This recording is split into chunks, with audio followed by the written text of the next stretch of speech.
Imagine this: a successful, pregnant wife discovers a shocking text on her phone, unraveling a web of betrayal that turns her luxurious life into a nightmare of lies, bigamy, and deadly revenge. What if your best friend and husband were plotting against you for 2 decades, from San Francisco's elite circles to federal prisons and hidden threats? Betrayed When Millionaire Love Turns Deadly is a roller coaster of twists, heartbreak, and empowerment that will keep you on the edge of your seat.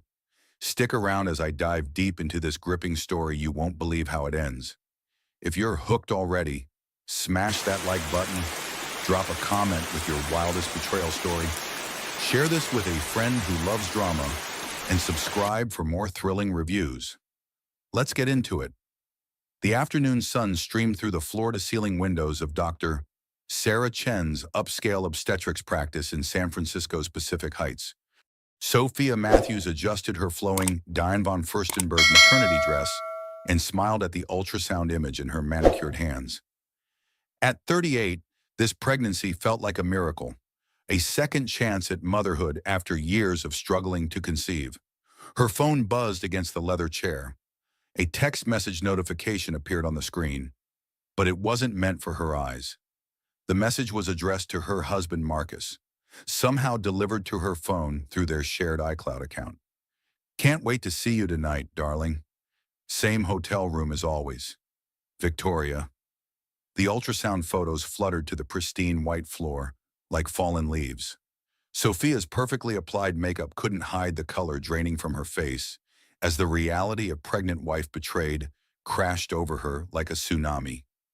The baby monitor's gentle whooshing sound of her unborn daughter's heartbeat seemed to mock her as tears began streaming down her cheeks. Rain started pattering against the medical office windows, as if the universe itself was crying for her shattered dreams. She clutched her worn copy of Eat, Pray, Love, a 15th anniversary gift from Marcus just 6 months ago, when their millionaire marriage still seemed unbreakable. Dr. Chen knocked gently before entering. "Sophia, everything looks perfect with baby Emma. She's measuring exactly on track for 28 weeks. But nothing was perfect anymore. This heartbreaking family drama was just beginning to unfold, and Sophia's world of luxury affair scandals was about to consume everything she held dear. 20 minutes later, Sophia's hands trembled as she gripped the steering wheel of her Tesla Model S, navigating through San Francisco's foggy streets toward their Presidio Heights mansion. Her mind raced with questions she never thought she would ask. How long had Marcus been having an affair? Who was Victoria? And how could her husband betray their family just as they were preparing to welcome their daughter? The wrought iron gates of their circular driveway came into view, but Sophia's breath caught in her throat. A silver Porsche Cayenne sat in the space usually reserved for guests, its license plate reading Vic's car. Through the tall windows of their marble foyer, she could see two silhouettes locked in an intimate embrace. Marcus Matthews, her husband of 15 years and tech mogul worth $50 million, was kissing another woman in the exact spot where Sophia had announced her pregnancy 3 months earlier. The midlife betrayal story she never imagined becoming part of was now her devastating reality. Sophia's designer heels clicked against the imported Italian marble as she pushed through the heavy oak doors of their home. The sound echoed through the two-story foyer like gunshots, causing the embracing couple to spring apart. Marcus turned first, his salt and pepper hair disheveled, his custom-made shirt partially unbuttoned. At 42, he still carried the confidence of a man who had built his tech empire from nothing, but guilt flickered across his steel-gray eyes. The woman beside him was breathtakingly beautiful. Victoria Sterling stood with the poise of someone who had never doubted her place in the world. At 35, she possessed the kind of effortless elegance that had once made her Sophia's closest friend during their book club days in Marin County. "Sophia," Marcus stammered, straightening his shirt. "You're home early." "Victoria." Sophia's voice cracked with disbelief. "My book club friend Victoria, the woman who helped me plan Emma's nursery." Victoria's laugh was crystalline and cruel. "Oh, Sophia, you always were so naive. Did you really think Marcus married you for love? A tech mogul needs a proper wife for board meetings and charity galas? I've been his real love for 2 years. The words hit Sophia like physical blows. This was more than just husband affair with Mistress. This was a calculated betrayal by someone she had trusted with her deepest fears about pregnancy at her age. Someone who had listened to her worries about feeling invisible in her marriage. Marcus stepped forward, reaching for Sophia's hands. Sophia, please. This isn't what you think. I can explain everything. Explain what? Sophia's voice rose. Explain how you've been living a double life while I've been growing your child. Explain how my best friend has been laughing at me behind my back for 2 years. Victoria examined her perfectly manicured nails with studied indifference. Marcus was going to tell you after the baby was born. We didn't want to stress you during the pregnancy. We're not monsters. Sophia. Shri, not monsters. Sophia's laugh bordered on hysteria. You're having an affair with my husband, and you think timing makes it better? Marcus's face crumpled with what appeared to be genuine remorse.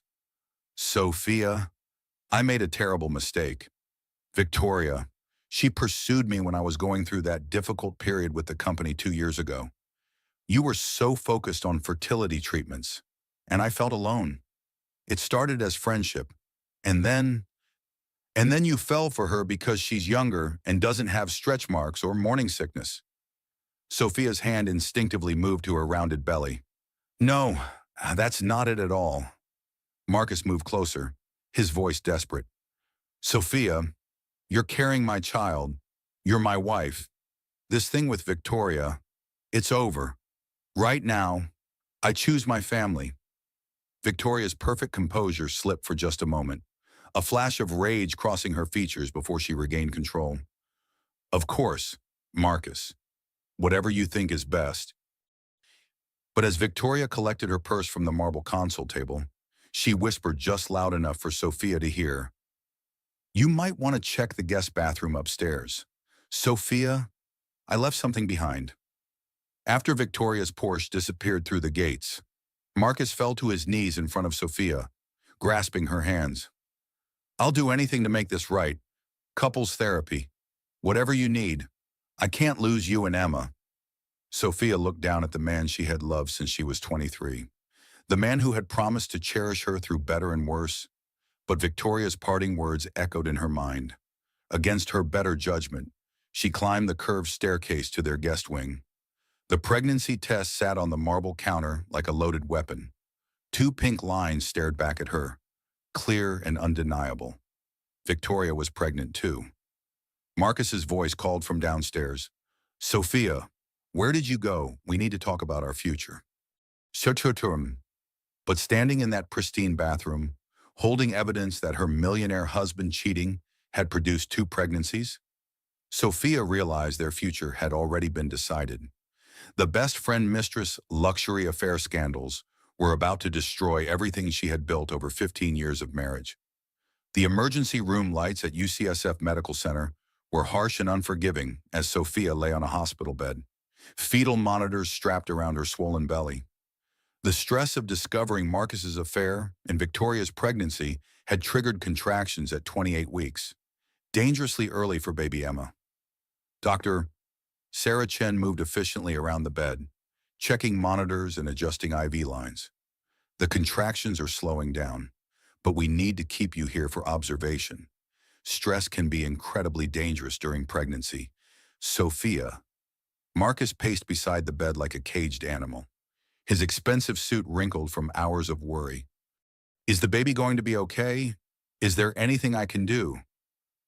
The baby appears stable for now, Dr. Chen replied coolly. But Sophia needs complete rest and zero stress. That means addressing whatever caused this crisis.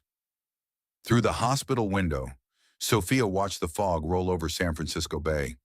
The city looked peaceful from here, but her world was anything but calm. Her phone had been buzzing constantly with messages from her sister Maya in Chicago, offering support despite their estrangement over the years. I called Maya, Sophia said quietly. She's flying out tomorrow. Marcus stopped pacing. Maya, Sophia, We can handle this as a family. We don't need her interfering in our marriage. Our marriage? Sophia's laugh was bitter. Marcus, you're having a baby with another woman. I think Maya's interference is the least of our problems. A soft knock interrupted their conversation. Victoria Sterling stepped into the room carrying an enormous bouquet of white lilies, funeral flowers. Sophia realized with a chill. I came to apologize, Victoria said, her voice dripping with false concern. I never meant for you to find out this way, especially during your pregnancy. Dr. Chen's expression hardened. I'm sorry, but only family members are allowed in the maternity ward. Oh, but I am family now, Victoria smiled, placing one hand on her still flat stomach.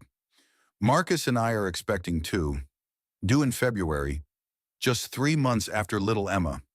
The fetal monitor began beeping more rapidly as Sophia's blood pressure spiked. Dr. Chen immediately moved to her side, checking the readings with growing concern. Everyone out, Dr. Chen ordered firmly. My patient needs rest, not more stress. But Victoria wasn't finished. As Marcus ushered her toward the door, she turned back to Sophia with a smile that didn't reach her eyes. You know, Sophia, Marcus has been so worried about you. He told me how difficult this pregnancy has been, how emotional you've become. He's concerned about your ability to handle motherhood at your age, especially with your family history of mental illness. My family history, Sophia's voice was barely a whisper. Your mother's breakdown after your father left, the depression that runs in your family.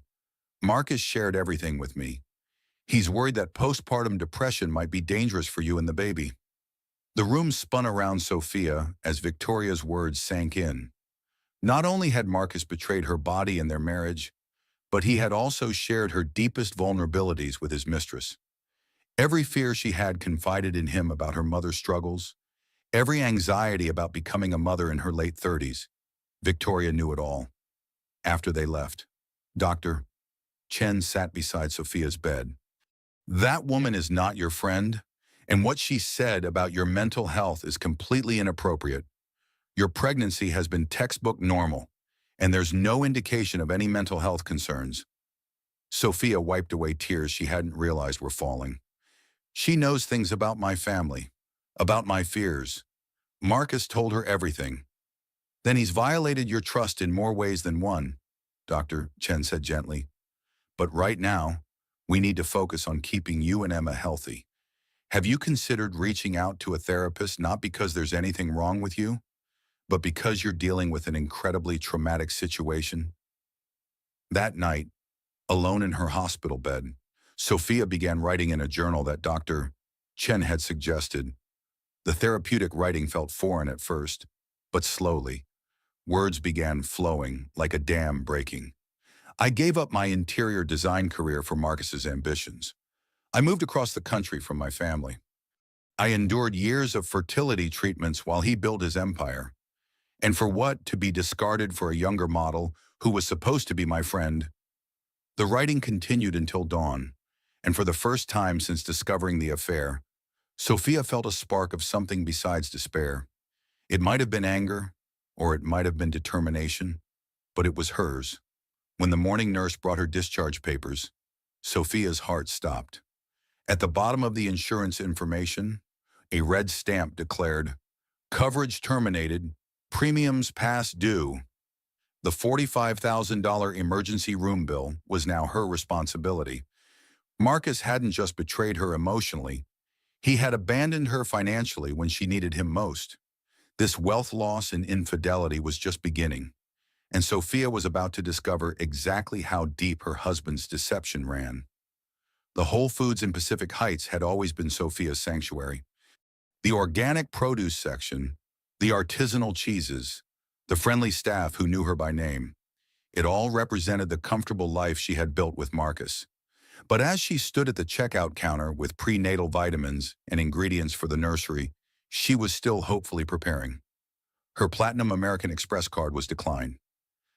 "I'm sorry, ma'am, but this card has been rejected," the cashier said quietly, trying to preserve Sophia's dignity as other customers began to notice. Heat flooded Sophia's cheeks as she fumbled for her backup card. also declined. Her personal checking account card declined. The realization hit her like a physical blow. Marcus had frozen all their joint accounts, leaving her financially stranded while 7 months pregnant. "I'll need to call my bank," Sophia murmured, abandoning her cart and walking quickly toward the exit. Several society women from their neighborhood watched with barely concealed curiosity. By evening, news of Sophia Matthews' financial difficulties would be spreading through their social circle like wildfire. In her Tesla, Sophia called Jennifer Walsh, her college roommate who had become one of San Francisco's most successful divorce attorneys. They had drifted apart over the years, but Jennifer had always told Sophia to call if she ever needed anything. "Sophia, my God, it's been too long." Jennifer's warm voice was exactly what Sophia needed to hear. "Jen, I need help. Marcus is having an affair, and I think he's trying to hide our assets." There was a pause. "Can you come to my office right now? And Sophia, don't sign anything. Don't agree to anything. And don't leave the state without telling me first." Jennifer's law office occupied an entire floor of a downtown high-rise, with stunning views of the Bay Bridge. Jennifer herself had changed dramatically since college. Her wild curls were now sleekly straightened, her bohemian style replaced by power suits and designer accessories. But her eyes still held the fierce loyalty that had made them inseparable friends 20 years ago. "Tell me everything," Jennifer said, pouring Sophia a cup of herbal tea. As Sophia recounted the affair, the pregnancy test, and the financial sabotage, Jennifer took detailed notes. Her expression grew increasingly grim as the story unfolded. "Sophia, this is worse than a simple affair. What Marcus is doing, freezing assets, canceling insurance while you're pregnant, this is financial abuse. And if he's hidden $30 million in offshore accounts like you suspect, we're looking at potential fraud." $30 million, Sophia's voice was weak. "I ran some preliminary searches on his company's filings. There are significant discrepancies between what he's reported as personal income and what's showing up in your joint assets. Either he's been hiding money for years, or he's been embezzling from his own company." The weight of pregnant wife financial betrayal and millionaire marriages settled over Sophia like a lead blanket. She had been so focused on building their family that she had completely ignored their finances, trusting Marcus to handle everything. "What are my options?" Sophia asked. "First, we file for temporary spousal support and child support. California is a community property state, so half of everything earned during your marriage belongs to you.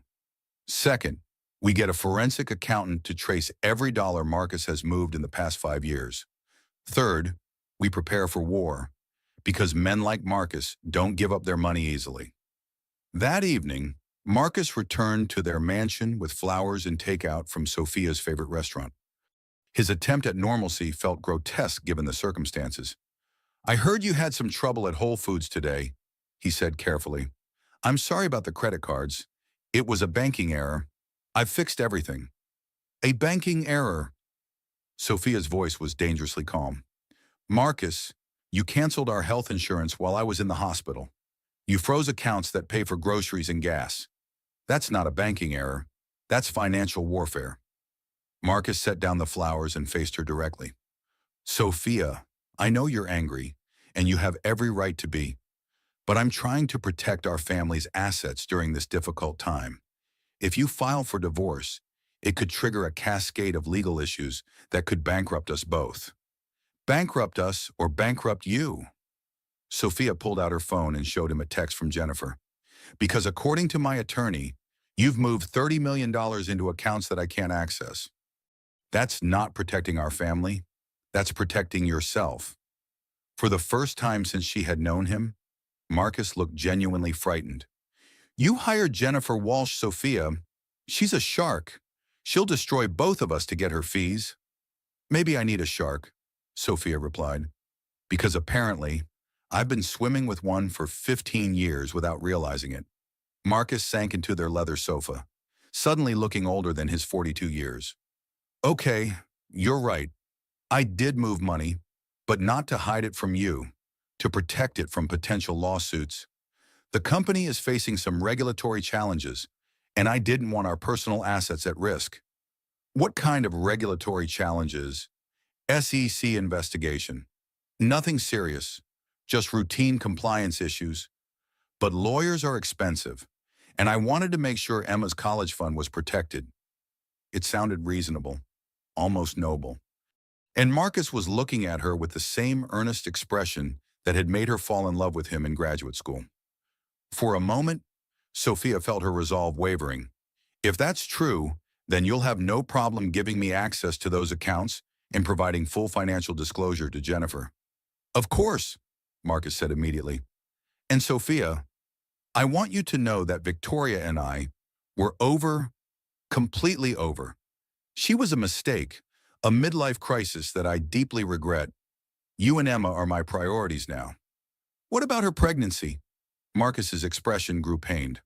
We're handling that privately. She's agreed to, well, to handle the situation discreetly. There won't be another child to complicate our family. Relief flooded through Sophia despite herself. Maybe their luxury divorce due to Mistress could be avoided. Maybe their marriage could survive this betrayal with proper therapy and self-discovery. Maybe Marcus really was choosing their family over his affair. I want couples counseling, Sophia said, and individual therapy for both of us, and complete financial transparency from now on. Done, Marcus agreed quickly. Anything you need. But as they embraced in their marble foyer, Sophia didn't see the text message that lit up Marcus's phone. Marriage completed in Vegas as planned. She suspects nothing. V. The false victory Sophia felt in that moment would soon crumble into dust, because the millionaire husband cheating asset division lessons she was about to learn would be far more devastating than anything she could imagine. Marcus and Victoria hadn't ended their affair. They had just made it legal. The revelation came 3 days later through a phone call from Jennifer that shattered Sophia's fragile hope like glass hitting concrete. Sophia, you need to sit down for this. Jennifer's voice was tight with controlled anger. I ran Marcus's name through the Clark County marriage records in Nevada. He married Victoria Sterling 2 weeks ago in a Las Vegas chapel while still legally married to you. The phone slipped from Sophia's fingers, clattering against the marble floor of their kitchen. Bigamy. The word echoed in her mind as she struggled to process the implications. Not only had Marcus been having an affair, but he had also committed a felony by marrying his mistress while still married to Sophia. That means, Sophia whispered, picking up the phone with trembling hands, our entire marriage might be legally questionable now. Not questionable, invalid in Nevada, which creates a massive legal nightmare for us in California. But here's the thing, Sophia, this might actually work in our favor. Bigamy is a felony, and it proves a pattern of deception that will play very well in family court. But before Sophia could respond, she heard the familiar sound of Marcus's Tesla pulling into their driveway. He's home, she said urgently. What do I do? Nothing. Act normal. Don't confront him about this yet. We need to document everything first. Get copies of all financial records and build an airtight case. The moment he knows we have this information, he'll start destroying evidence. Marcus entered the kitchen carrying groceries and wearing the same fake smile he had maintained for days. I thought I'd make dinner tonight. That pasta dish you love from our honeymoon in Tuscany. The irony of him mentioning their honeymoon while concealing his illegal second marriage was almost unbearable. Sophia forced herself to smile back. That sounds wonderful. As Marcus cooked, chatting about nursery preparations and baby names, Sophia felt like she was living in a psychological thriller. Every casual touch, every affectionate gesture, every mention of their future together was a lie built on top of other lies. Her phone buzzed with a text from Dr. Sarah Chen. Appointment reminder, prenatal checkup tomorrow at 2 p.m. Please bring partner if possible for baby's growth scan. Marcus, I have my appointment with Dr. Chen tomorrow. Can you come with me? Of course, he replied without hesitation. I wouldn't miss seeing Emma on the ultrasound. The next afternoon, sitting in Dr. Chen's waiting room, Sophia watched Marcus flip through parenting magazines and felt sick to her stomach. He was playing the devoted husband and father-to-be while maintaining a criminal secret that could send him to prison. Mr. and Mrs. Matthews, Dr. Chen's nurse called them back, but as they walked toward the examination room, Sophia froze. Victoria Sterling sat in the corner chair of the waiting room, reading a pregnancy magazine. She looked up and smiled at Marcus, not at Sophia, but at Marcus, with an expression of intimate familiarity. "What is she doing here?" Sophia demanded. Victoria stood gracefully, her hand resting on her still flat stomach. "I'm here for my appointment. Of course, Dr. Chen comes highly recommended for high-risk pregnancies." "High risk, Doctor." Chen appeared in the doorway, looking confused. "Mrs. Matthews, who is this woman?" "This is Victoria Sterling," Marcus said quickly. "She's a friend of ours who's also expecting. I may have mentioned Dr. Chen's excellent reputation." Dr. Chen's expression hardened. "Ms. Sterling, I'm afraid there's been a misunderstanding. I'm not accepting new patients at this time, especially ones with potential conflicts of interest." Victoria's perfect composure cracked slightly. "Conflicts of interest. When you called to make this appointment, you identified yourself as Mrs. Marcus Matthews. But Mrs. Matthews is standing right here, and she's been my patient for 8 months." The blood drained from Sophia's face as the implications hit her. Victoria wasn't just using Marcus's name casually. She was using it legally, as his wife. "I think there's been a confusion with names," Marcus said desperately, but his face was pale with panic. Dr. Chen looked between the three of them with growing understanding and disgust. "Mr. Matthews, I think you should leave. Both of you," she said, gesturing to Marcus and Victoria. "Mrs. Matthews, my real patient, please come with me." In the privacy of the examination room, Dr. Chen's professional demeanor gave way to genuine concern. "Sophia, what is going on? That woman tried to access your medical records by claiming to be Marcus's wife." "She is Marcus's wife," Sophia said quietly. "He married her in Las Vegas while still married to me. I just found out yesterday." Dr. Chen was silent for a long moment, processing the implications. "Sophia, as your doctor, I need to tell you that this level of stress is dangerous for both you and Emma. Your blood pressure is elevated, and I'm seeing signs of preeclampsia that weren't there last week." Preeclampsia. It's a serious condition that can threaten both your life and the baby's life if it progresses. You need immediate bed rest, minimal stress, and careful monitoring. But even as Dr. Chen spoke about medical precautions, Sophia's mind was racing with the legal ramifications. If Marcus had committed bigamy, what other laws had he broken? And if Victoria had tried to access Sophia's medical records using fraudulent identification, what else was she capable of? The answer came that evening in the form of a process server at their front door. Marcus was being sued by his own company's board of directors for embezzlement and securities fraud. The SEC investigation he had dismissed as routine compliance issues was actually a full-scale criminal probe into missing investor funds. As Sophia read the court documents, she realized that her heartbreaking family drama was about to become a public spectacle. The wealthy tech mogul, his pregnant wife, and his bigamous marriage to her former best friend would be front-page news in the San Francisco Chronicle. But the worst was yet to come.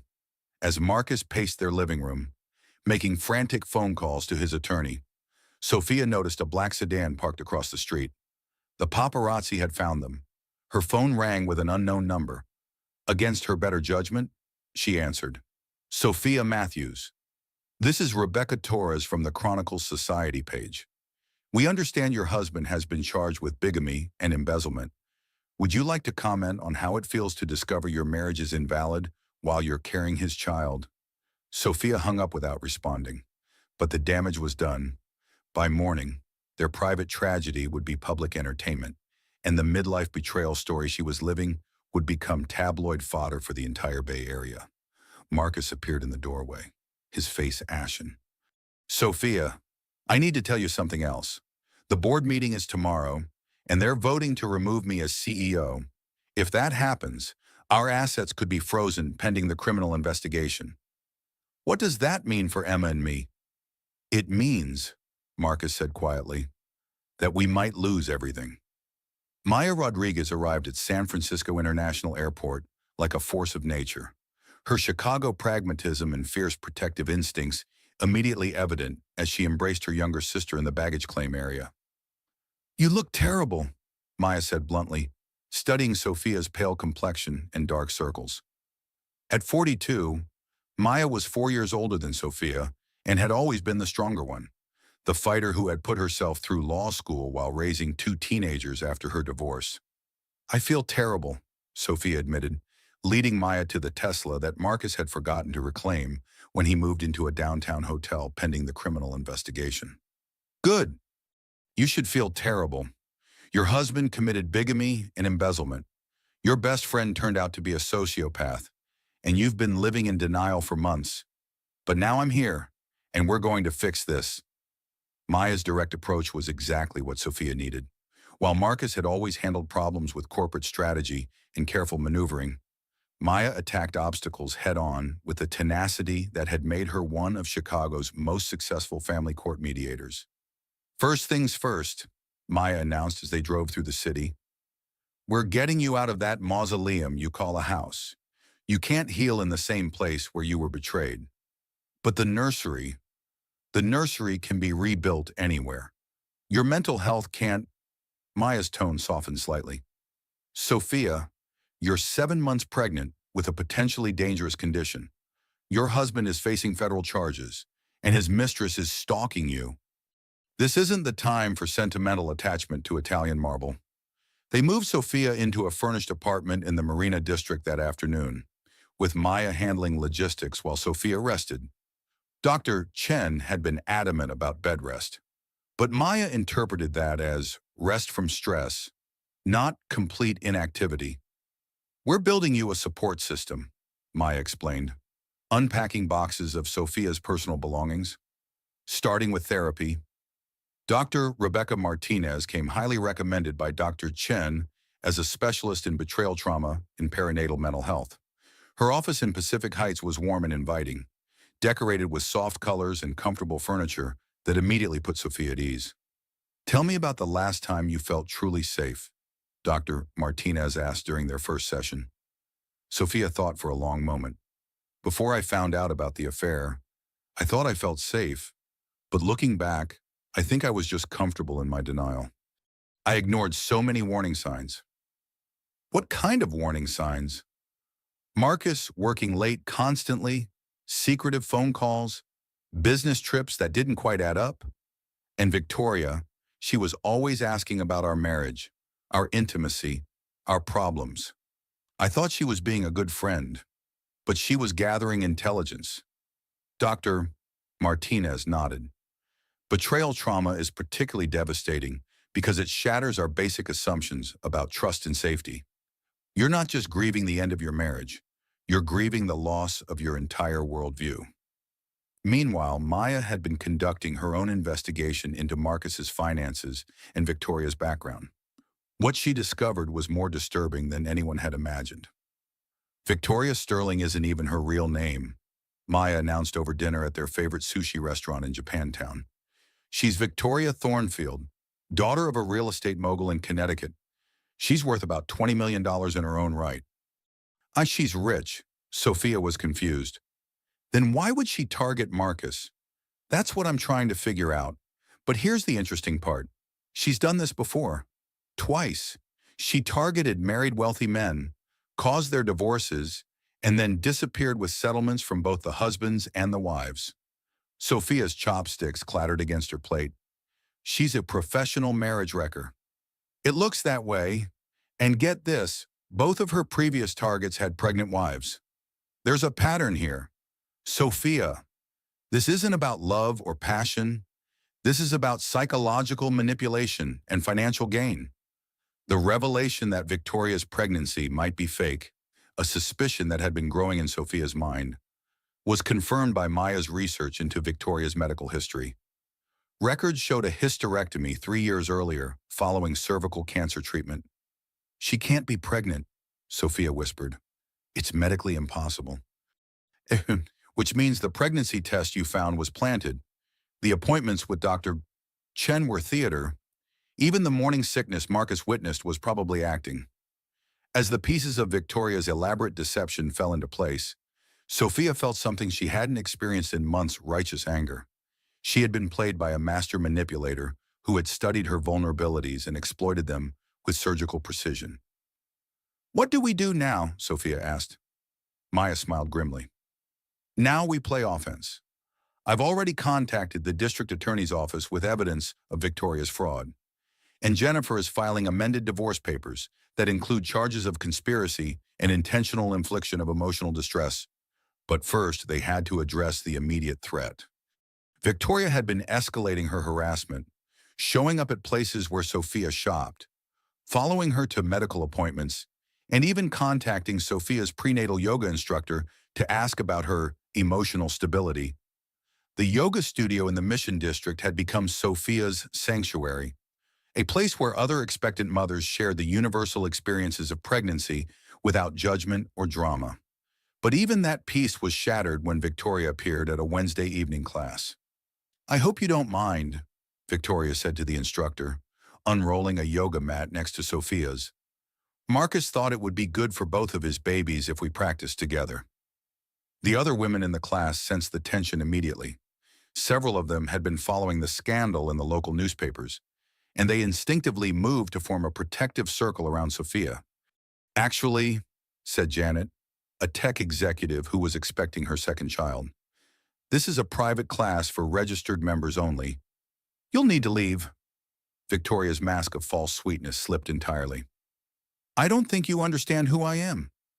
We understand exactly who you are, said another woman, Maria, who was a family court judge. You're the woman who committed marriage fraud and is now stalking a pregnant woman. If you don't leave immediately, I'll have you arrested for harassment. The solidarity of these women, most of whom were strangers to Sophia, was overwhelming. They had closed ranks to protect one of their own without question or hesitation. It was female empowerment in its purest form, and it gave Sophia the strength she needed for what came next. After Victoria left, Janet approached Sophia with a business card.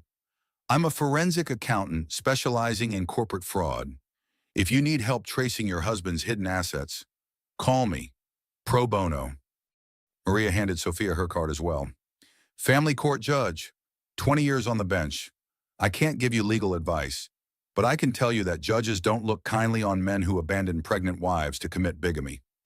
As Sophia drove home to her Marina District apartment, she realized that losing Marcus and Victoria had actually freed her to find something more valuable. A community of strong women who understood that sometimes sisterhood meant going to war together. But the war was far from over. That night, Maya woke Sophia with urgent news that would change everything they thought they knew about Victoria's motivations. I found her college records, Maya said, laptop open on the kitchen counter. Victoria Thornfield and Sophia Matthews both attended Stanford during the same years.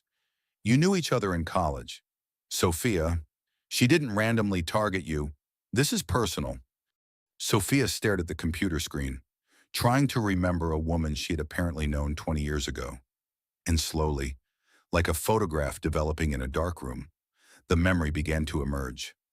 The memory hit Sophia like a physical blow as she stared at Victoria's college photograph on Maya's laptop screen. Stanford University, class of 2005. Victoria Thornfield, not Sterling, had been in Sophia's advanced psychology seminar during their junior year. Oh my God, Sophia whispered, sinking into a kitchen chair. I remember her now. She went by Tori back then. Tori Thornfield. What happened between you two? Maya asked, scrolling through old university records. The memory was painful to resurrect. 20 years ago, Sophia had been dating James Hendricks, a popular economics major who was president of their academic honor society. Tori had become obsessed with James, showing up wherever he and Sophia went, insinuating herself into their social circle, and eventually spreading rumors that Sophia was cheating on him with their study group partner. She destroyed my relationship with James, Sophia said slowly. She fabricated evidence that I was having an affair, showed him fake text messages, even staged a scene where she claimed she had seen me with another man. James broke up with me without even giving me a chance to defend myself. And then she started dating James the next week. But it didn't last long. By senior year, he had figured out what she had done, and he tried to apologize to me. But I was already with Marcus by then. Sophia's voice trailed off as the implications became clear. She's been planning this for 20 years. Maya's research had uncovered more disturbing details. After college, Victoria had systematically tracked Sophia's life through social media and public records. She had known about Sophia's fertility struggles, her career sacrifices, her insecurities about aging, and her distance from family. When Victoria moved to San Francisco 3 years ago, she had deliberately joined Sophia's book club and ingratiated herself into their social circle. This isn't about Marcus, Maya realized. He's just collateral damage. This is about you. She's been planning to destroy your life since college. The revelation recontextualized everything. Victoria's fake pregnancy, her knowledge of Sophia's family history, her ability to manipulate Marcus. It had all been carefully orchestrated psychological warfare designed to inflict maximum emotional damage. But Maya's discovery also provided them with powerful legal ammunition. Premeditated fraud across state lines and spanning multiple years elevated Victoria's crimes to federal racketeering charges. The FBI's white-collar crime division was already investigating Marcus's embezzlement. Now they had evidence of a broader conspiracy. The phone rang at 6 a.m. the next morning. Marcus's name appeared on the caller ID, but his voice was barely recognizable. "Sophia, I need to see you. Please. I know everything now. About Victoria, about college, about the fake pregnancy. I've been such a fool." They met at a neutral location, Jennifer's law office, with both attorneys present. Marcus looked like he had aged 10 years in the past month.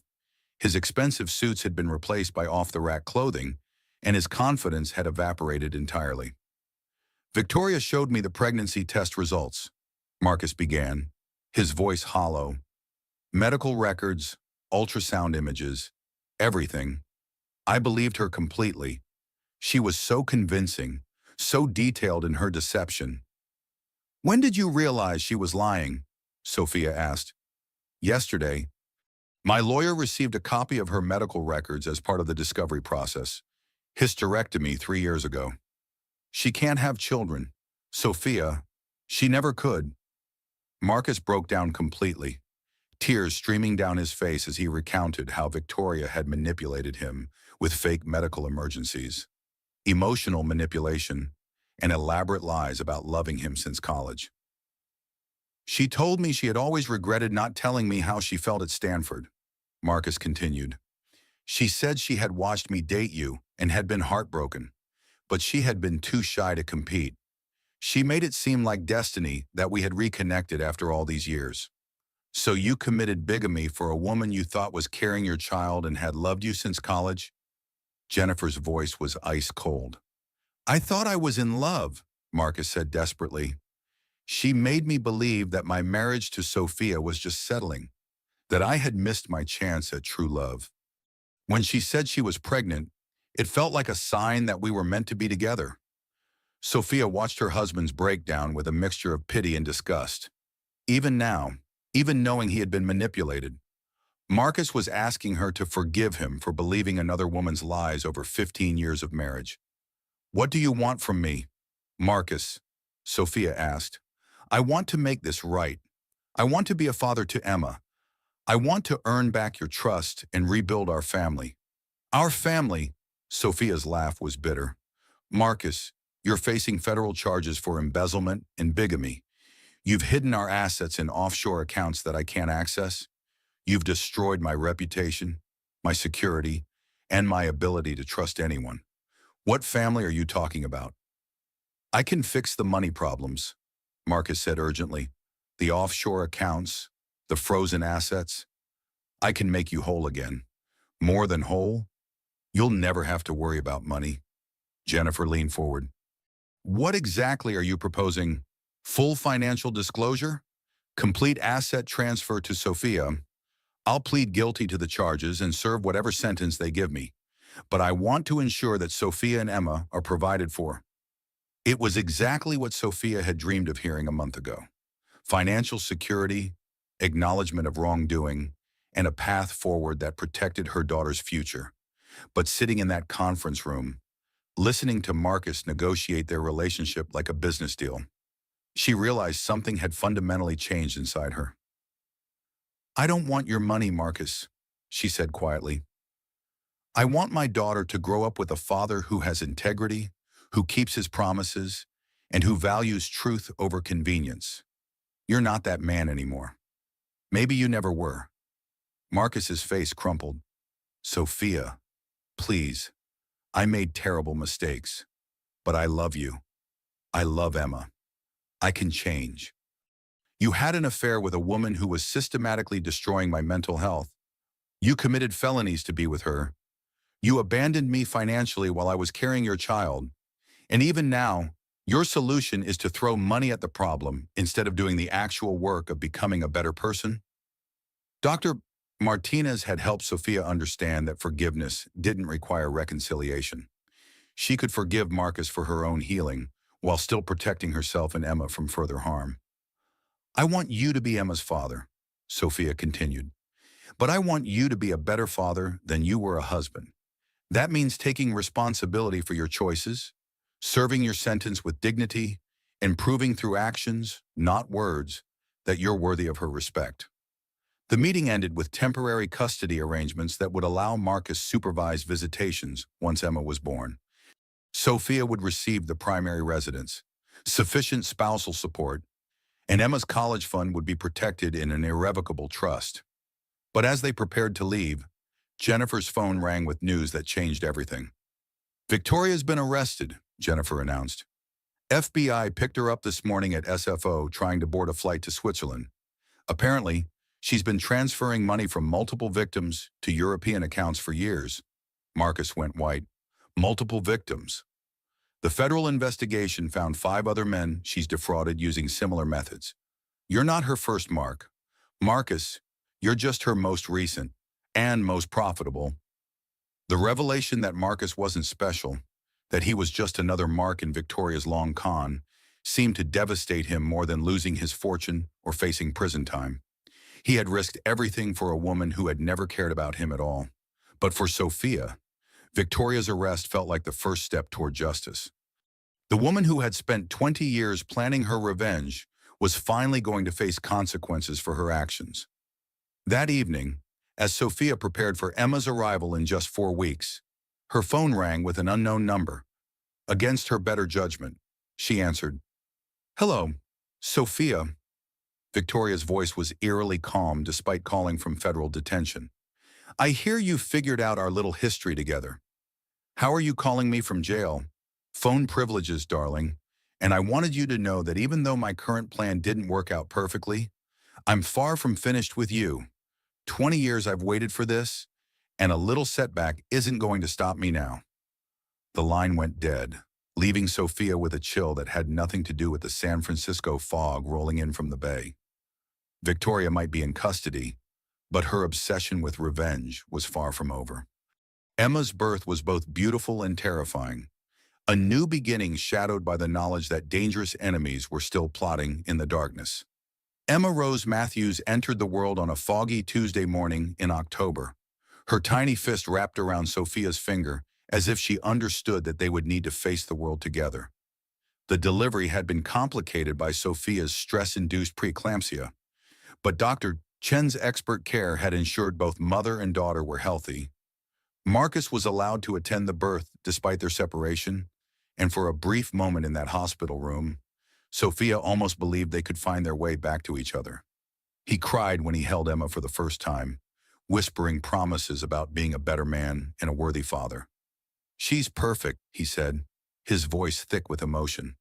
Sophia, look what we created together. But the tenderness of that moment was shattered when Sophia overheard a phone conversation Marcus thought was private. While she dozed in the recovery room, Exhausted from 18 hours of labor, Marcus stepped into the hallway to take a call.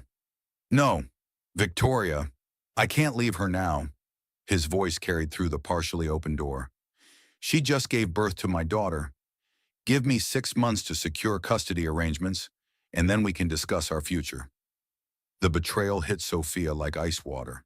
Even now, even after everything they had learned about Victoria's manipulation and criminal behavior, Marcus was still planning a future with her. His reconciliation with Sophia was just another strategy to gain leverage in custody court. Maya, who had been dozing in the visitor's chair, saw Sophia's face and immediately understood. "What did you hear?"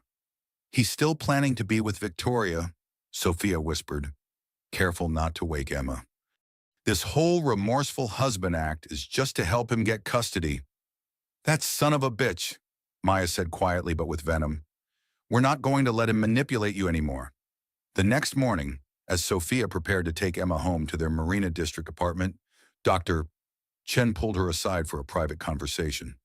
"Sophia, I need to share something with you that's medically relevant, but also concerning from a legal standpoint. Marcus requested copies of all your medical records from your pregnancy, including psychological evaluations and notes about your stress levels." "He what?" "His attorney sent a formal request claiming they needed the records for insurance purposes. But given your custody situation, I'm worried they might be building a case to claim you're mentally unstable." Dr. Chen's concerns proved prescient. Within a week of Emma's birth, Marcus's legal team filed motions claiming that Sophia was suffering from severe postpartum depression that made her a danger to their daughter. They cited her emotional instability during the pregnancy, her paranoid behavior regarding Victoria, and her inability to maintain stable housing as evidence that Emma should be placed in Marcus's primary custody. The accusations were both false and devastating. Sophia's temporary move to the Marina apartment was characterized as housing instability rather than protective relocation. Her appropriate emotional responses to betrayal and fraud were labeled as mental illness. Even her decision to seek therapy was twisted into evidence of psychological problems. "This is textbook parental alienation tactics," Jennifer explained during an emergency meeting. "They're trying to weaponize your natural responses to trauma against you in custody court." But the most painful betrayal came from an unexpected source. Dr. Rebecca Martinez, Sophia's therapist, had been subpoenaed to testify about Sophia's mental health. While doctor-patient privilege protected the content of their sessions, Marcus's attorneys were arguing that the mere fact of therapy proved Sophia was unfit for custody. "I won't testify against you," Dr. Martinez assured Sophia, "but I want you to be prepared for them to question your judgment and emotional stability." The custody hearing was scheduled for December, just 2 months after Emma's birth. In the meantime, Marcus was granted supervised visitation rights 3 times a week, with a court-appointed monitor present during each visit. The visitations were torture for Sophia. Watching Marcus hold Emma, seeing his genuine love for their daughter, made it harder to maintain her resolve about ending their marriage. And Marcus, sensing her vulnerability, used every moment to try to win her back. "Look how happy she is with both of us here," he would say during handoffs. "Emma needs both her parents together. We could be a family again. Sophia, we could start over." But Maya had been conducting her own investigation into Marcus's claims of reformation. What she discovered was more devastating than his original betrayal. "He's been visiting Victoria in federal detention," Maya announced during one of their evening conversations. 3 times a week, every week since she was arrested." Sophia's blood ran cold. "He's visiting her in jail. More than that, he's been putting money in her commissary account, paying for her legal fees, and according to the visitor logs, sometimes staying for the maximum allowed visiting time." The evidence of Marcus's continued relationship with Victoria was irrefutable, but it also provided Sophia with the ammunition she needed for the custody hearing. No judge would award primary custody to a man who was supporting his criminal co-conspirator while claiming to have reformed. But Victoria wasn't finished with her campaign of psychological warfare. Even from federal detention, she had been orchestrating a final assault on Sophia's mental health and maternal fitness. The attack came through Emma's pediatrician, Dr. James Walsh, a kind and competent physician who had been treating Emma since birth. Victoria had somehow obtained his contact information and had been calling his office claiming to be Marcus's wife and Emma's stepmother. She's been asking detailed questions about Emma's health, requesting copies of medical records, and even suggesting that you might be neglecting the baby's care. Dr. Walsh explained during what he thought would be a routine checkup. She's not Marcus's wife, Sophia said firmly. She's a convicted criminal who's been stalking our family. Dr. Walsh's expression grew concerned. Mrs. Matthews, I need to document this conversation for Emma's protection.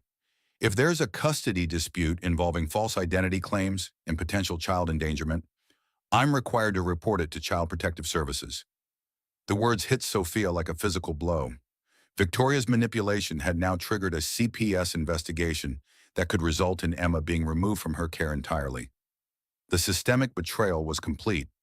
Everyone from Marcus to the legal system to the medical establishment was being turned against her by a master manipulator who understood exactly how to exploit institutional biases against single mothers.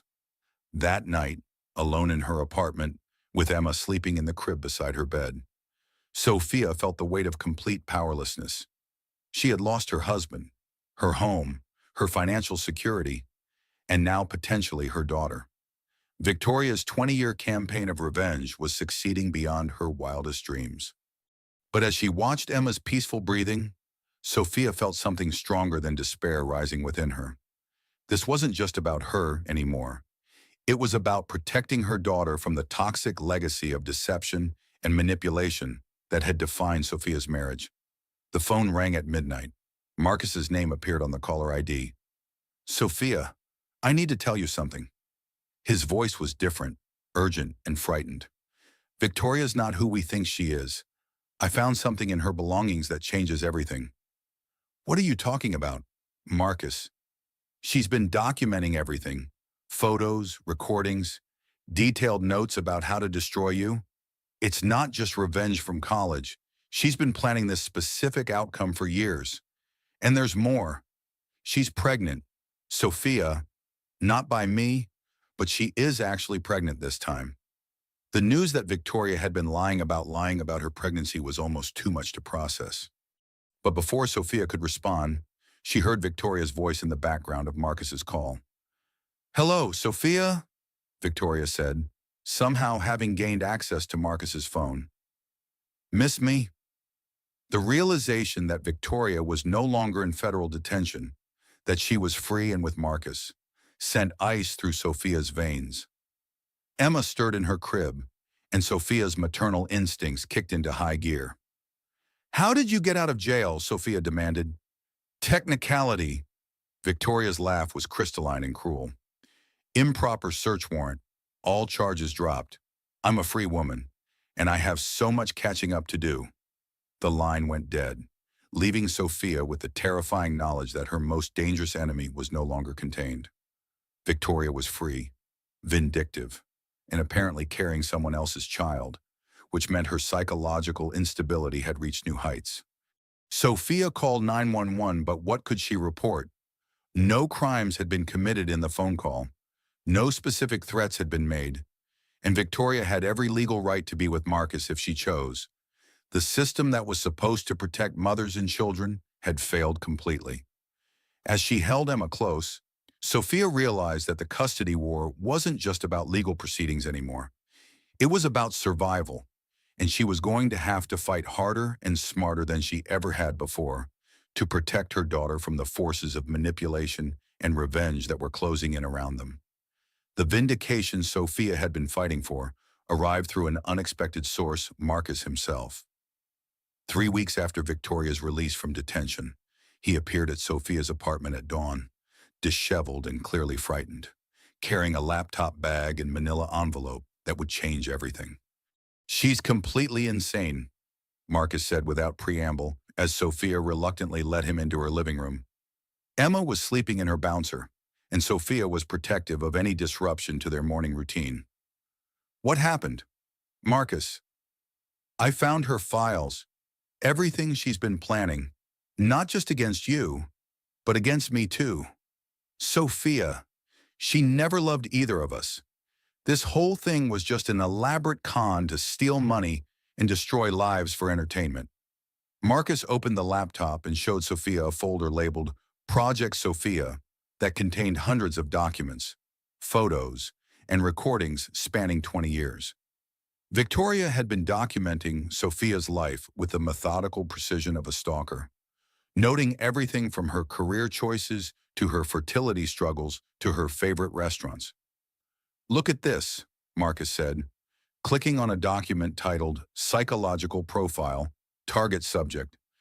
It was a detailed analysis of Sophia's personality, vulnerabilities, and triggers, written with clinical detachment and obvious malicious intent.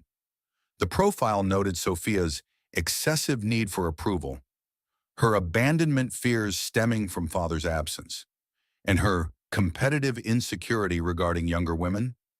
Victoria had crafted her entire approach based on exploiting these specific psychological weaknesses.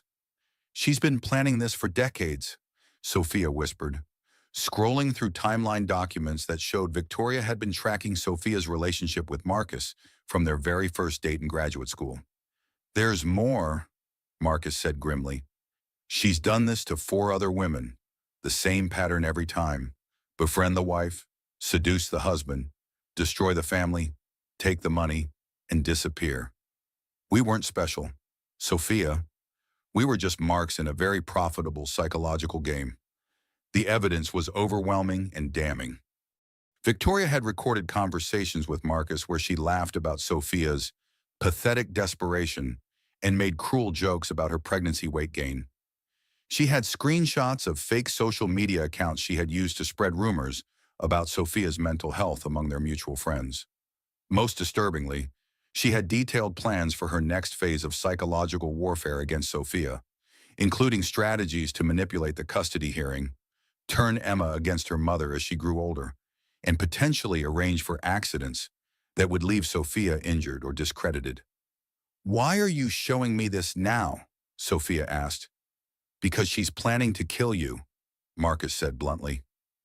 "Not immediately, not obviously, but she has detailed plans for making your death look like suicide brought on by postpartum depression and custody stress. She's been researching methods and establishing a documented history of your mental instability to make it believable." Sophia's blood ran cold as she read Victoria's notes about staged accidents and psychological pressure points that could trigger self-harm. The woman had been planning murder while pretending to seek revenge for a college boyfriend.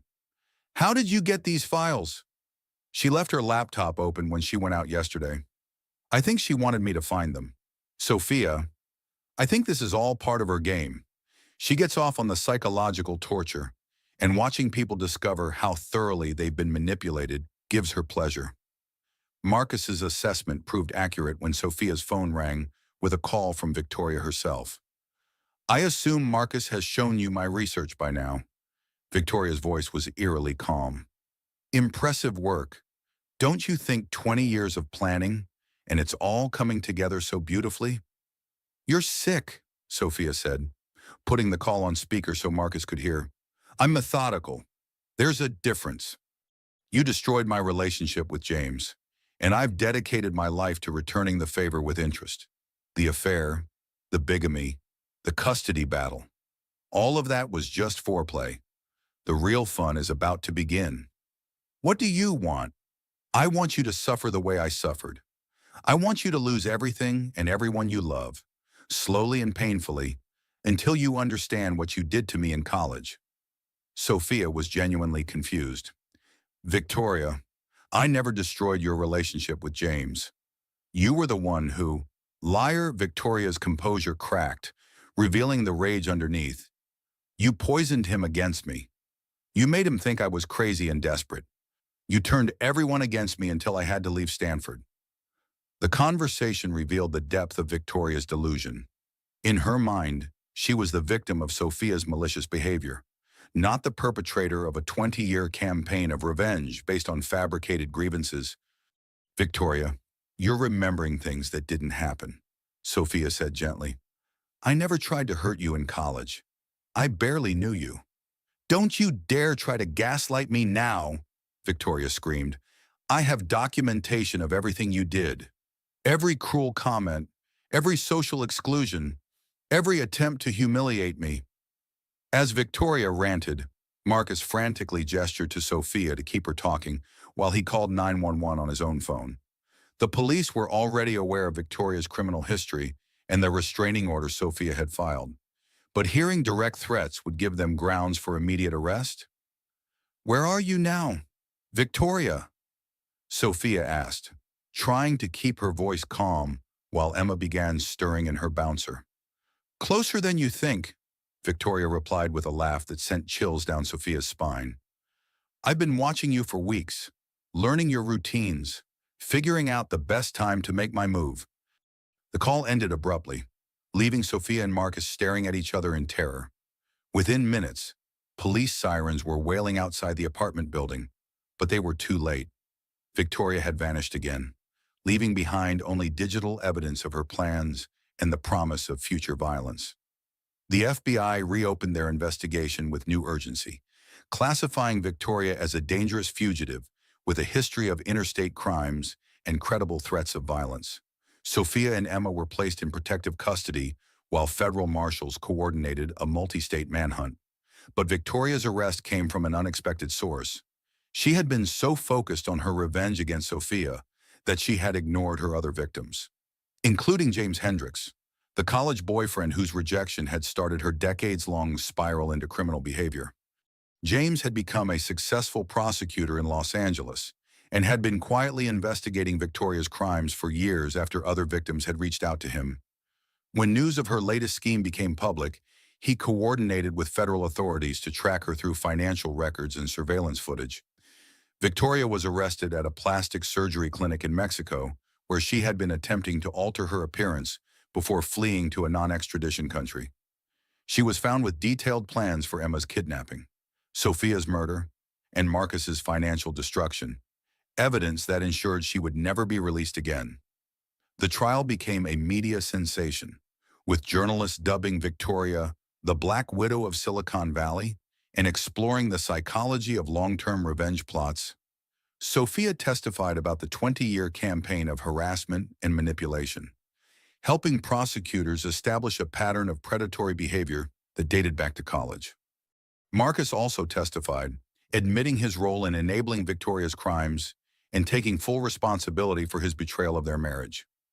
His cooperation with authorities resulted in reduced charges for his financial crimes, but he still faced significant prison time for embezzlement and bigamy. I fell in love with a fantasy, Marcus said during his victim impact statement. Victoria created a false persona designed to exploit my midlife insecurities and my guilt about neglecting my marriage.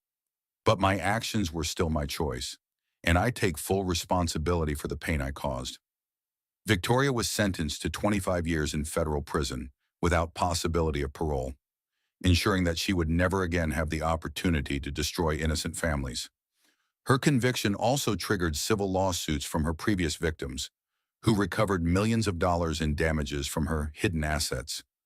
For Sophia, the end of the legal proceedings felt like emerging from a long nightmare. Emma was now 8 months old, a happy and healthy baby who would never remember the chaos that had surrounded her birth. The custody issues were resolved in Sophia's favor, with Marcus receiving supervised visitation rights that would continue after his release from prison. You did it, Maya said as they left the courthouse after Victoria's sentencing. You protected Emma, you exposed a dangerous criminal, and you survived something that would have destroyed most people. But Sophia's victory felt incomplete. She had won the legal battle and secured Emma's safety, but the emotional scars of betrayal would take years to heal. The woman she had been before discovering Marcus's affair, trusting, optimistic, and secure in her place in the world, was gone forever. Dr. Martinez helped Sophia understand that this loss was part of the healing process. You're not trying to get back to who you were, she explained. You're becoming someone stronger, wiser, and more authentic. The transformation was evident in Sophia's decision to return to interior design, starting her own firm that specialized in creating safe, beautiful spaces for women and children recovering from domestic trauma. Her first client was a shelter for abused women, and the project reconnected her with her creative passion while serving a meaningful cause. Emma's first birthday party was a celebration of survival and new beginnings, held in the garden of their new home overlooking the Pacific Ocean. It was attended by the strong women who had helped them through the darkest period of their lives: Maya, Dr. Chen, Dr. Martinez, Jennifer, and the yoga mothers who had become Sophia's chosen family. Marcus attended briefly, bringing a handcrafted wooden toy he had made in prison workshop. His relationship with Emma was limited but loving, and he was determined to be the father she deserved despite his mistakes. "I'm proud of you," he told Sophia as he prepared to return to federal custody.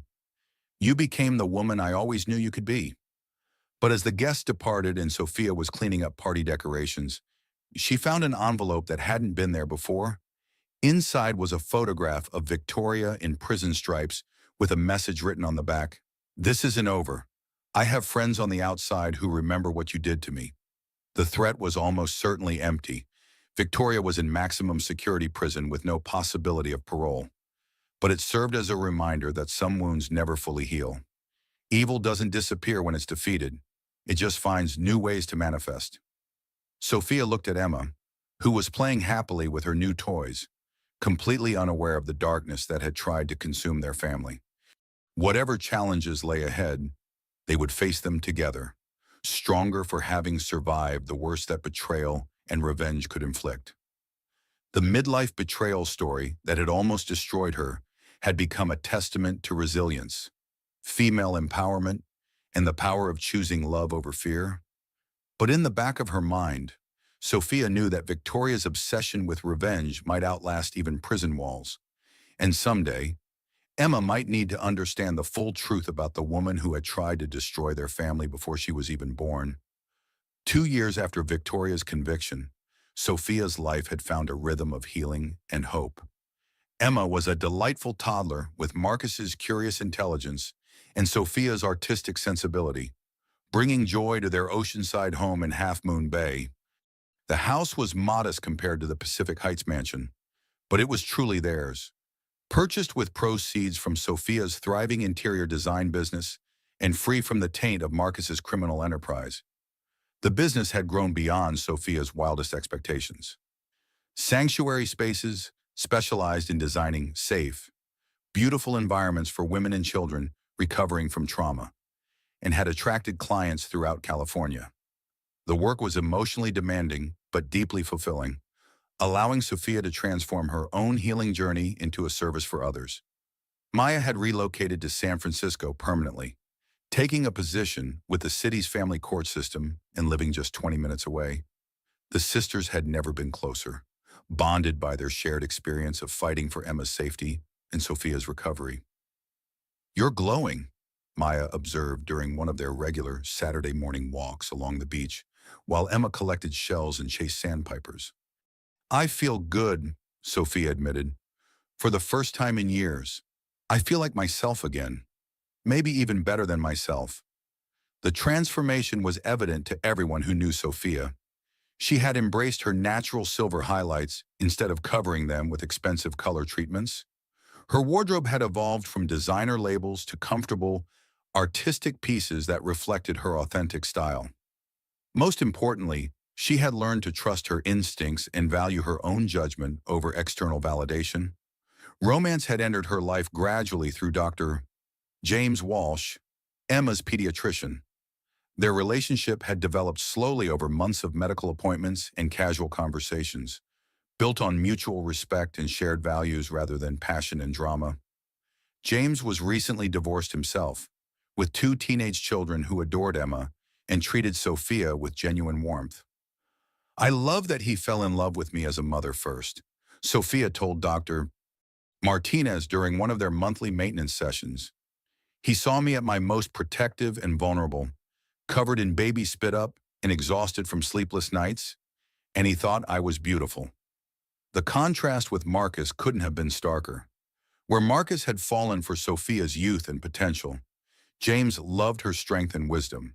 Where Marcus had been threatened by her independence, James celebrated her success and encouraged her ambitions. Marcus himself had changed dramatically during his incarceration. His letters to Sophia were thoughtful and remorseful, focusing entirely on Emma's well-being and his hopes for rebuilding their father-daughter relationship when he was released. He had completed addiction counseling, anger management, and financial responsibility programs, genuinely committed to becoming a better person. I wasted 15 years trying to be someone I thought I should be instead of figuring out who I actually was. He wrote in one particularly insightful letter, "Prison gave me the gift of time to face myself honestly, and I don't like what I found. But I'm working every day to become someone Emma can be proud of." The supervised visitations had evolved into a genuine co-parenting relationship built on mutual respect and shared love for their daughter. Marcus would never be Sophia's romantic partner again, but he had become a reliable father and even, surprisingly, a trusted friend. Emma's second birthday party was a celebration of their unconventional but loving extended family. James and his children helped with decorations while Maya coordinated catering. Even Marcus attended on a supervised release program, bringing Emma a handmade dollhouse that showcased his newfound woodworking skills. "Look, Mama," Emma squealed, running to show Sophia a tiny wooden rocking chair that Marcus had crafted for the dollhouse. "Daddy made this for Emma's babies." Watching her daughter play with toys made by her incarcerated father while being adored by her new stepfamily was surreal. But Sophia had learned to embrace complexity rather than demanding simple narratives. Life was messy and beautiful and unpredictable, and that was okay. As the party wound down and guests departed, Sophia felt genuinely content for the first time since before discovering Marcus's affair. Emma was healthy and happy, surrounded by people who loved her unconditionally. Sophia's business was thriving. Her relationship with James was deepening naturally, and even her co-parenting relationship with Marcus had found stable ground. But as she collected paper plates and birthday decorations from their garden, Sophia noticed an envelope tucked under one of the patio chairs. Her name was written in elegant script on cream-colored stationery, expensive paper that seemed familiar but out of place at a child's birthday party. Inside was a photograph of Victoria in prison, but she looked different. Her signature blonde hair had been dyed dark brown, and she appeared to have lost significant weight, but her eyes held the same calculating intelligence that had made her so dangerous. The message on the back was brief but chilling. "Did you really think prison could contain someone like me? I've had 2 years to plan our reunion, and I've made some very interesting friends. Emma is beautiful, by the way. She looks just like you did at that age." Sophia's blood ran cold as the implication sank in. Victoria had somehow obtained recent photographs of Emma, which meant she had surveillance capabilities despite being incarcerated in maximum security prison. The threat wasn't theoretical. It was immediate and credible. James appeared beside her, noticing her pale complexion and trembling hands. "Sophia, what's wrong?" She showed him the photograph and message, watching his pediatrician's protective instincts kick into high gear. James had heard the full story of Victoria's crimes and understood the danger she represented to their family. "We need to call the FBI immediately," James said, already reaching for his phone. "And we need to get Emma somewhere safe while they investigate." But even as they made the necessary calls and activated emergency protocols, Sophia realized that Victoria's psychological warfare had achieved its intended effect. The peace and security she had built over 2 years of healing had been shattered in an instant, replaced by the familiar fear and hypervigilance that had characterized the worst period of her life. "How is this possible?" Sophia asked Agent Sarah Kim, the FBI investigator who had led Victoria's original prosecution. "She's supposed to be in maximum security with no outside contact. Prison corruption is more common than people realize," Agent Kim explained grimly. "We're investigating several guards and inmates who may have facilitated communication and coordination with outside associates. Victoria is extremely intelligent and manipulative. She may have been planning her next phase of revenge from the moment she was incarcerated."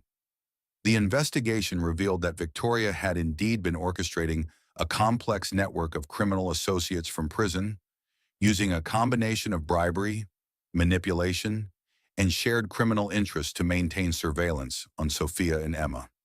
She had detailed knowledge of their daily routines, Emma's preschool schedule, and even Sophia's relationship with James. She's been patient and methodical, Agent Kim continued. This isn't an impulsive act of revenge. It's a carefully planned campaign that she's been developing for 2 years. We have to assume she has multiple contingency plans and resources we haven't discovered yet. The family was relocated to a safe house while federal marshals coordinated with prison authorities to investigate how Victoria had managed to breach security protocols. But the psychological damage was already done. Emma didn't understand why they had to leave their beautiful ocean home, why strange men were following them everywhere, and why Mama seemed so scared all the time. "Bad lady wants to hurt Emma," Emma asked one evening as Sophia tucked her into an unfamiliar bed in their temporary housing. "No, sweetheart," Sophia said, trying to keep her voice calm. "The good people are keeping us extra safe while they make sure the bad lady stays far away." But privately, Sophia was terrified. Victoria's obsession had survived prison, prosecution, and years of separation. If anything, incarceration seemed to have intensified her psychological fixation and given her time to develop more sophisticated methods of harassment and revenge. Dr. Martinez conducted emergency sessions via secure video calls, helping Sophia process the resurgence of trauma symptoms and develop coping strategies for protecting Emma's emotional well-being during the crisis. "You've survived this before, and you'll survive it again," Dr. Martinez reminded her. "But this time, you're not alone and you're not defenseless. You have resources, support systems, and most importantly, you have the wisdom that comes from having faced down evil and emerged stronger." The breakthrough came from an unexpected source, James Hendricks, the prosecutor in Los Angeles who had been instrumental in Victoria's original conviction. He contacted Agent Kim with information that changed everything. "Victoria has been in contact with me," James reported. "She's been sending letters for months, trying to convince me that Sophia was the real villain in our college relationship. She's completely delusional, rewriting history to cast herself as the victim of some grand conspiracy." The letters revealed the depth of Victoria's psychological deterioration during incarceration. She had constructed an elaborate fantasy in which Sophia was a master manipulator who had orchestrated a decades-long campaign to destroy Victoria's life and happiness. Every setback, every failed relationship, every criminal conviction was attributed to Sophia's malicious influence. "She's not just seeking revenge anymore," Dr. Martinez explained after reviewing the psychological evaluation. "She's experiencing paranoid delusions with grandiose themes. She believes Sophia has supernatural powers to control people and events, which makes her exponentially more dangerous because there's no rational limit to what she might do." The final confrontation came sooner than anyone expected. Victoria had indeed been planning an elaborate scheme to kidnap Emma and force Sophia into some kind of twisted confrontation. But her growing delusions had made her impatient and careless. She was arrested while attempting to bribe a preschool teacher to provide information about Emma's schedule, carrying detailed maps of Sophia's neighborhood and surveillance equipment that violated multiple federal laws. Her prison associates were also arrested in coordinated raids that dismantled an entire network of criminal enterprises. But this time, Victoria's mental deterioration was so severe that she was deemed incompetent to stand trial. She was committed to a maximum security psychiatric facility where she would receive treatment while remaining permanently confined. The facility specialized in patients with violent tendencies and delusional disorders, making escape virtually impossible. "It's over," Agent Kim assured Sophia during their final debriefing. "Victoria will never be free again, and her ability to coordinate criminal activities has been completely eliminated. You and Emma are safe to return to your normal lives." But as Sophia prepared to return to their ocean home with Emma, she knew that their lives would never be entirely normal. Victoria's final obsession had taught her that evil doesn't simply disappear when defeated. It evolves, adapts, and finds new ways to manifest. Standing on their deck overlooking the Pacific Ocean, with Emma playing at her feet and James preparing dinner in their kitchen. Sophia felt the complex mixture of gratitude and vigilance that would probably define the rest of her life. She had survived betrayal, fraud, psychological warfare, and stalking to build a beautiful family with people who truly loved and valued her. The phone rang, and Sophia's heart skipped a beat, a conditioned response that might never fully disappear. But it was Maya calling with news that their mother wanted to visit and meet her granddaughter for the first time. "She's been following the news coverage," Maya explained. "She's proud of how strong you've been, and she wants to make amends for not being there when you needed family support." As Sophia looked out at the sunset painting, the ocean in shades of gold and crimson, she realized that Victoria's greatest failure had been underestimating the power of love to triumph over revenge. Every attempt to destroy Sophia's happiness had ultimately led to deeper connections, stronger relationships, and a more authentic life. Emma toddled over with a sand dollar she had found earlier, holding it up like a treasure. "Pretty, Mama. Very pretty. Baby girl," Sophia agreed, lifting Emma into her arms and holding her close. The future would bring new challenges, unexpected joys, and probably a few more surprises. But whatever came next when they would face it together, a family forged in crisis and strengthened by love, ready to write their own story of hope and healing. And if Victoria's shadow ever threatened to darken their doorway again, Sophia would be ready. She had learned that the best revenge against those who try to destroy your happiness is to live fully, love deeply, and refuse to let fear dictate the boundaries of your life. The midlife betrayal story that had nearly destroyed her had ultimately become a testament to the power of resilience, female empowerment, and the unbreakable bonds between mothers and daughters.